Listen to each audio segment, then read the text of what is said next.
Il y a un pays dont on parle très peu et pour cause, c'est un pays très austère où ce qui nous en est rapporté fait penser qu'il ne fait pas bon y vivre. C'est l'un des derniers pays purement et durement communistes de la planète. C'est un pays asiatique, je veux parler de la Corée du Nord. Eh bien voilà qu'on a des nouvelles un peu bizarres, en tout cas assez surprenantes, de ce pays. Cet article ici de BFM TV nous dit que la Corée du Nord dévoile des rares images de ses plages bondées de touristes lors d'une vague de chaleur record. Alors chez eux aussi, ils connaissent une canicule comme chez nous, mais ce qui est assez insolite, c'est que dans ce pays très très pauvre et dirigé d'une main de fer, que dis-je, d'acier, eh bien on voit des gens se baigner, s'amuser en bord de mer avec toutes sortes d'installations gonflables, par exemple, pour les enfants, entre autres des toboggans, des choses comme ça. Alors, c'est pas du tout l'image qu'on en a habituellement, et cet article nous dit que si la télé nord-coréenne diffuse ces images, ce n'est pas par hasard, c'est parce que le pays a construit toute une zone qu'il veut touristique et donc il chercherait à s'ouvrir aux touristes étrangers. Et dans ce but, donc, il diffuserait ces images montrant un littoral, ma foi, agréable, où l'on voit les gens s'amuser, passer du bon temps. Alors voilà qui surprend. On n'aurait pas imaginé que la Corée du Nord pourrait être un jour une destination touristique. Alors attention, il ne s'agit pas de toute la Corée du Nord, mais seulement d'un lieu bien précis que le gouvernement de ce pays destine au tourisme. Alors tourisme et Corée du Nord, encore une fois, l'alliance de ces deux concepts est assez surprenante. Je voudrais voir ce que les cartes peuvent nous en suggérer. J'interroge mon tarot Mio.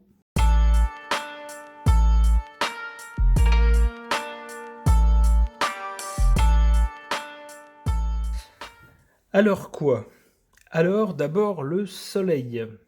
Le soleil évidemment qui évoque la canicule qui sévit là-bas aussi. Mais également, avec le soleil, on parle de choses visibles et c'est tout à fait le sujet puisqu'on nous parle bien d'images diffusées à la vue de tous, non seulement dans le pays mais éventuellement à l'extérieur, pour montrer des choses, pour rendre des choses visibles. En l'occurrence, un lieu de loisirs, de villégiature, de tourisme en bord de mer. Attention, on a ensuite la carte de la papesse. Tout cela n'est pas du tout anodin. C'est passé dans les nouvelles, comme si on nous montrait des nouvelles de ceci, de cela. Tout cela, avec la papesse, est soigneusement calculé. Il y a des buts secrets qui ne sont pas dévoilés. Le but étant évidemment, probablement, de susciter la curiosité, alors surtout de l'étranger, afin de faire venir des touristes dans cette région. Alors évidemment, le but étant de récolter de l'argent. Avec le mat, on voit bien une initiative surprenante qu'on n'aurait pas vraiment attendu de ce pays. Le mat nous parle donc de choses inattendues euh, qui peuvent être géniales, mais qui peuvent aussi parfois frôler la sortie de route, c'est-à-dire est-ce que tout cela est bien sérieux? Est-ce qu'il y a bien les infrastructures qu'on est en droit d'attendre dans un secteur de tourisme? Est-ce que les standards seront bien les mêmes que les standards internationaux qu'on connaît en termes d'hôtellerie, de restauration ou peut-être d'équipement de loisirs? On ne sait pas trop. Avec le mat, on ne sait pas trop où on va.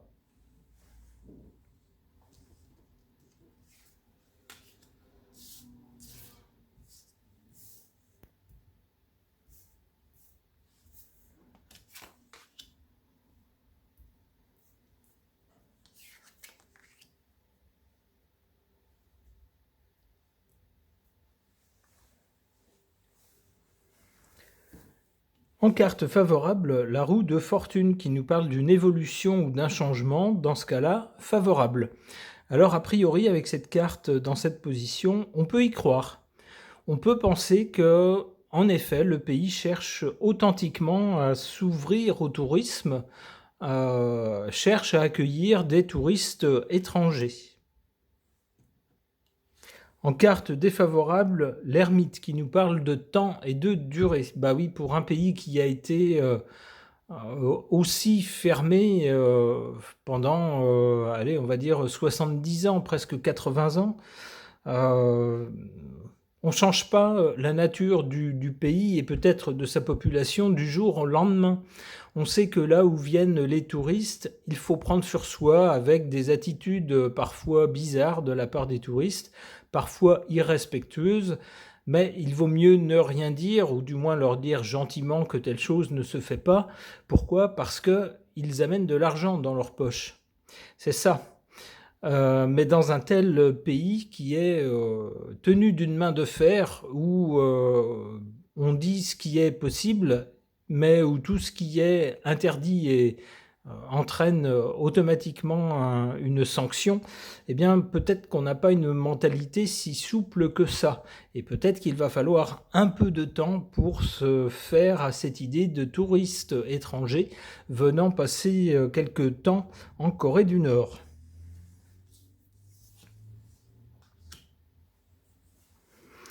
Alors on parlait d'argent, eh bien le voilà, l'argent avec le diable qui est associé aux maths. Alors peut-être que justement, dans ce pays ultra discipliné, il n'y a pas le choix. Si on n'obéit pas, eh bien on est promis aux pires sanctions. Eh bien peut-être va-t-on voir d'un drôle d'œil ces touristes, peut-être à terme occidentaux, faire n'importe quoi comme le maths, se croire tout permis, sous prétexte qu'on a de l'argent et qu'on a payé. Ça pourrait être ça.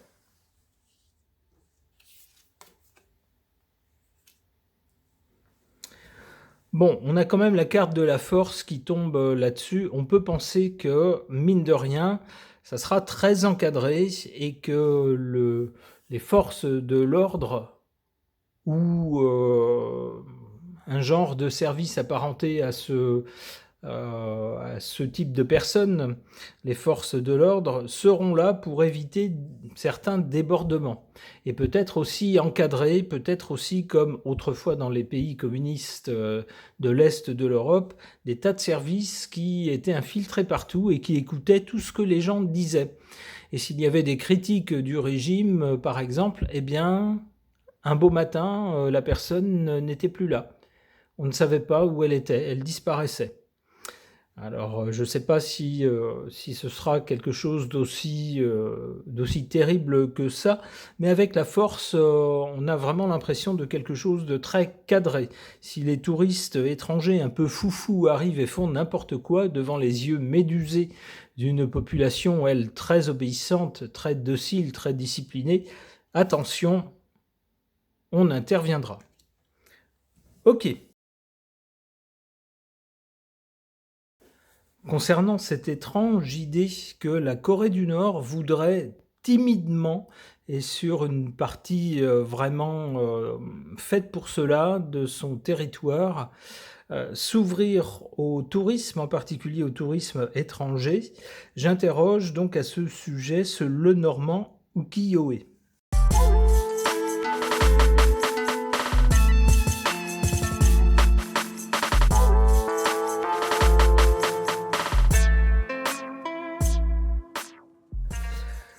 Alors, qu'est-ce que ces cartes peuvent nous suggérer de cette idée d'une Corée du Nord qui timidement s'ouvrirait au tourisme?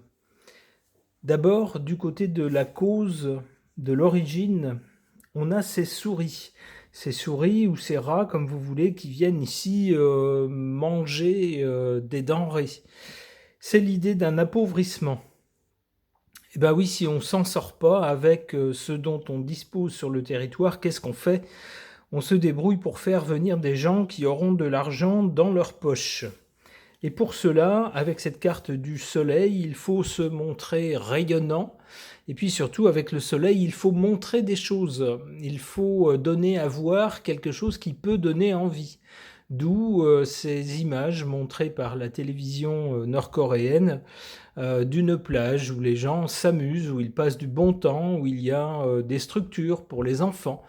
Tout ce qu'il faut a priori avec peut-être des hôtels également pour que des touristes étrangers puissent venir tenter l'expérience nord-coréenne. Attention avec cette carte de la pagode. La pagode, c'est une tour. Ici, ça nous représente bien l'autorité omniprésente. Tout cela est hyper encadré, voulu, calibré au millimètre près, de façon à faire son petit effet. Et on peut penser que les touristes qui viendront auront intérêt à respecter les consignes qu'on leur donne et à ne pas trop avoir de comportement extravagant. L'autorité sera toujours là.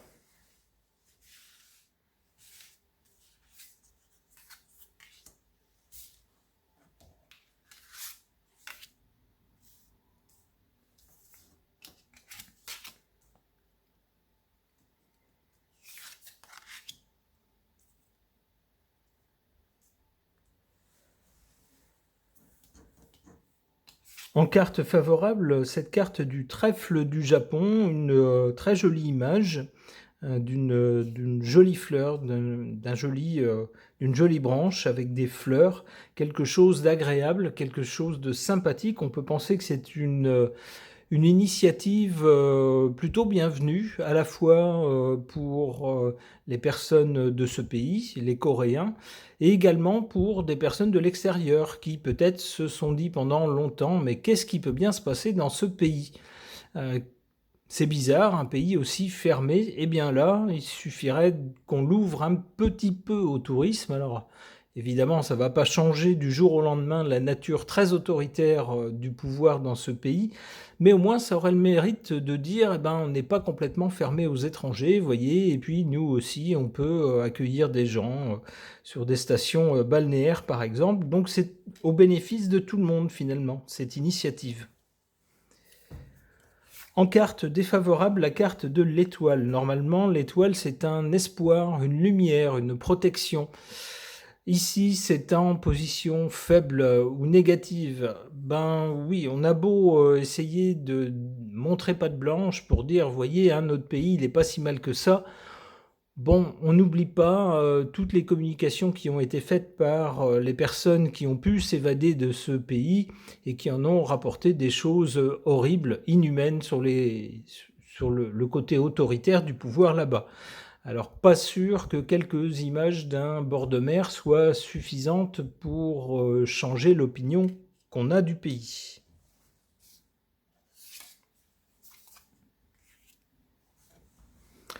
Alors, du côté de l'avenir, des nuages. Des nuages qui suivent cette carte de la pagode. La pagode représente le pouvoir. Alors oui, c'est toujours le danger lorsque vous êtes à la tête d'un pays, que vous menez d'une main de fer qui est complètement fermée, à la population duquel vous pouvez raconter n'importe quoi sur ce qui se passe à l'extérieur, puisque ces gens n'ont pas accès à ce qui se passe à l'extérieur du pays. Si vous l'ouvrez un tout petit peu et qu'il y a des gens venus justement d'autres pays qui viennent et qui commencent à échanger, peut-être à avoir des attitudes différentes, à parler, eh bien peut-être que la population va commencer à se rendre compte que pendant toutes ces années, il s'est passé autre chose ailleurs et que peut-être on vivait mieux ailleurs et que donc peut-être on leur a raconté des cracks. À ce moment-là, évidemment, ça sera autant de nuages qui commenceraient à s'amonceler au-dessus de la tête du pouvoir.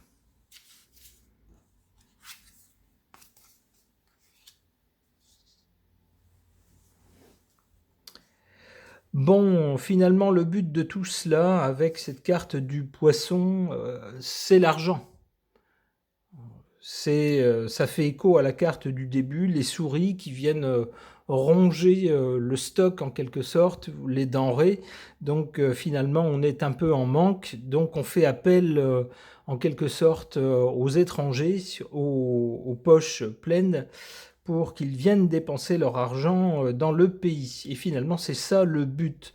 Alors peut-être que pour faire rentrer cet argent, le pouvoir doit-il courir le risque de voir sa population commencer à s'informer. C'est peut-être ce que nous disent les cartes. Une dernière carte. Le serpent, ouais, voilà. On est d'accord, c'est soit on crève de faim, soit on s'ouvre à l'extérieur avec le tourisme, mais avec les touristes arrivent les nouvelles de l'étranger.